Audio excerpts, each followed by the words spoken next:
Hi guys, it's me, Skylar Capri, and today we are talking about the last survey that we took last year after SAS of 2025 to pick fragrances to vote on for 2026. This survey is going to be the Fruity and Bright survey, and when it comes to the options, they basically just took every fragrance that I like and put it on the screen. These are some of my all-time favorites, so I'm super excited to be wrapping up this series with you guys. That said, if you're returning to my channel, welcome back. And if you're new here, welcome. We do all things body care on my channel. So if that sounds like something interesting to you, make sure to hit that subscribe button. And without further ado, let's dive right on into the video. All right, you guys, I'm going to sit on this side of the screen and put some images up right here regarding this video. This video is solely for awareness. I really just wanted to go through the fragrances that we voted on last year to give you guys an idea of the pool of fragrances that Bath & Body Works could be picking from when they do choose their semi-annual sale scents for this year in 2026.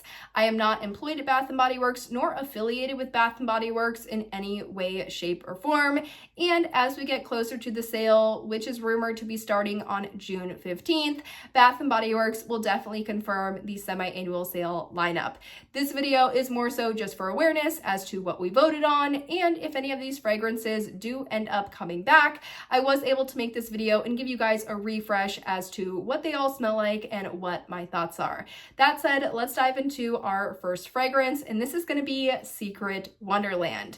Now, you're probably looking at the screen and going, this is not the most recent packaging, and it's not the most recent packaging. This is a packaging that I love and I remember. So hopefully this is nostalgic for some of you, and some of you instantly recognize the packaging. But Secret Wonderland, it says a sweet, magical blend of luscious strawberry, frosted jasmine petals in white amber. This scent is absolutely fantastic and has a lot of the scent notes that I love in other fragrances. For example, when it comes to things like luscious strawberry, that is one of the keynotes in Velvet Sugar, a super juicy strawberry. Velvet Sugar, one of my all-time favorite fragrances, definitely something that I like in a Secret Wonderland. And then when you have things like frosted jasmine, I absolutely love things like white jasmine or Pure Wonder, which has kind of this iced rosé and star jasmine element. So that one is like another no-brainer. And then lastly, the white amber. I prefer something like a white amber as opposed to a woods note or a musk note. So really across the board, Secret Wonderland is just kind of a perfect fragrance for me. So I would absolutely love to see this one come back. And I think I did feature this one in my discontinued fragrances I'd love to see back for spring last year in 2025, if I'm not mistaken. The next one we have, now this one is super famous.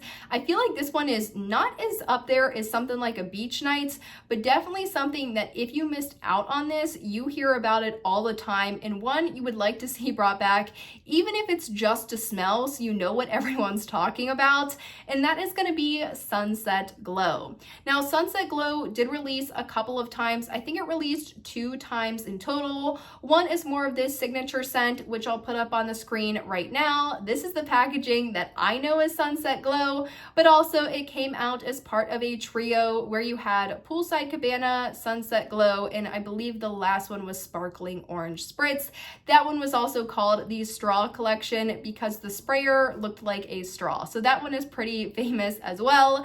But Sunset Glow has notes of fresh coconut, sparkling cherry seltzer, dreamy moonflower, and caramelized vanilla. I think this is a really solid fragrance, and it's also super complex and super sophisticated. This Sunset Glow, as well as something like a Poolside Cabana, these for me were some of the last fragrances where it just takes maybe 2 or 3 scent notes to create something super complex and unique that Bath & Body Works has really done in a while. Unfortunately, I feel like the last couple of years, we've just been getting kind of this overflow of berry or, vanilla or something super basic, and we're not seeing anything as creative as a sunset glow. So I would love to see this one return, and I'd like to see it return in the packaging that I have on the screen right now.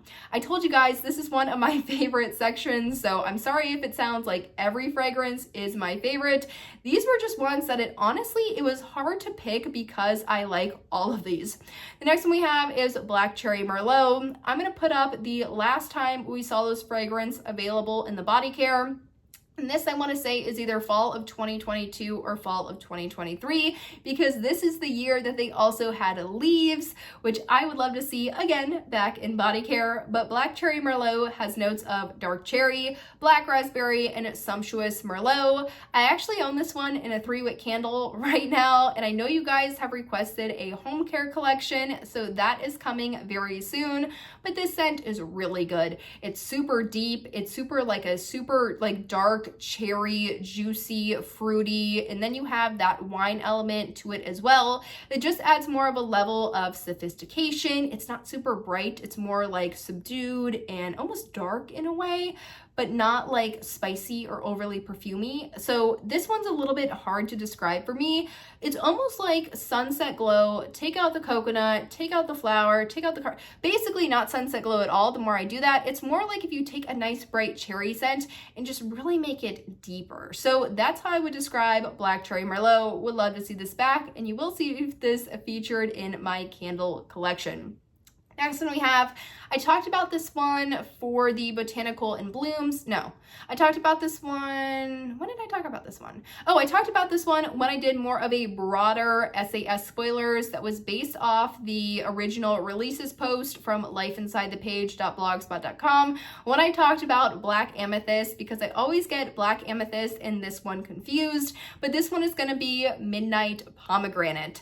I love a pomegranate fragrance. I think that's largely the reason why I love something like a Forever Red, but Midnight Pomegranate has notes of ruby red pomegranate, sparkling cassis, white jasmine, blackberry spice, and patchouli. Again, sort of similar to a Black Cherry Merlot, still very fruity, still very juicy, but it's just deeper, darker, sexier, more mature, more sophisticated. Really enjoy this fragrance, and I prefer this one as opposed to something like a Black Amethyst. So between those two fragrances, I would definitely love to see this one return. Now the next one, I think this might be, this is really neck and neck with Velvet Sugar, although I think this might be just a little bit better. I feel like I would need to own them at the same time again to compare them side by side, because I'm loving my Velvet Sugar, because nothing I like as much as Velvet Sugar has come out since I've owned that one. This one though, this could definitely compete. This is going to be Black Raspberry Vanilla, and similar to the Secret Wonderland when it comes to the packaging, I know there has been more recent packaging for this one. It's been repackaged a couple of times. This is the packaging though that I know, I love, I remember, that's nostalgic. This is the packaging that I would like to see return if this scent did return.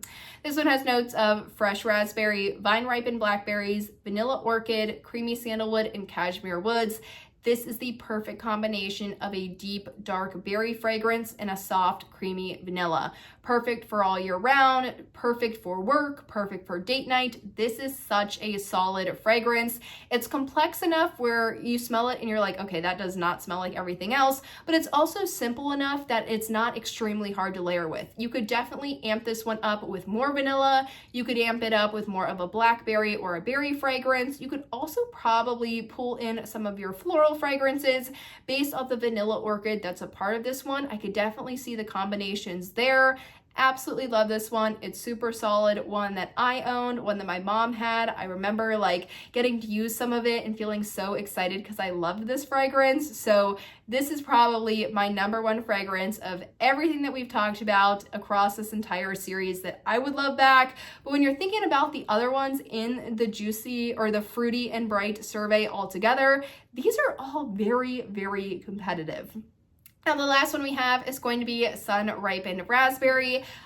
This is the packaging that I always recognize. I don't know if this one has been re-released in this same packaging, but I feel like I've seen this one multiple times. I know it's been repackaged maybe once or twice, but this is always the packaging that sticks out to me when I think of this fragrance. And this one has notes of sun-ripened raspberry, strawberry leaves, and sugar crystals. Unlike something like a black cherry merlot or a midnight pomegranate, this is definitely going to be your brighter, juicier, fruity, almost kind of like that summertime fruity that you wear during the daytime. A lot of people love this one. They love kind of the mix of the strawberry and the raspberry in that combination. For me, I do think this is a good fragrance, don't get me wrong, but when it's stacked up against something like a black raspberry vanilla, a midnight pomegranate, or a black cherry merlot, I'm always going to choose those three over something like this, simply because they're a little bit more complex, and I just feel like they wear a little bit better than this one and have a little bit better seasonality. But you guys, that really wraps up the fruity and bright spoilers, or the fruity and bright survey news. I would love to see, honestly, all of these could come back and I wouldn't complain at all. Let me know if you guys share the same sentiment in the comments down below. But I hope you guys enjoyed the video, found it helpful, and I will see you all in my next one. Bye, guys.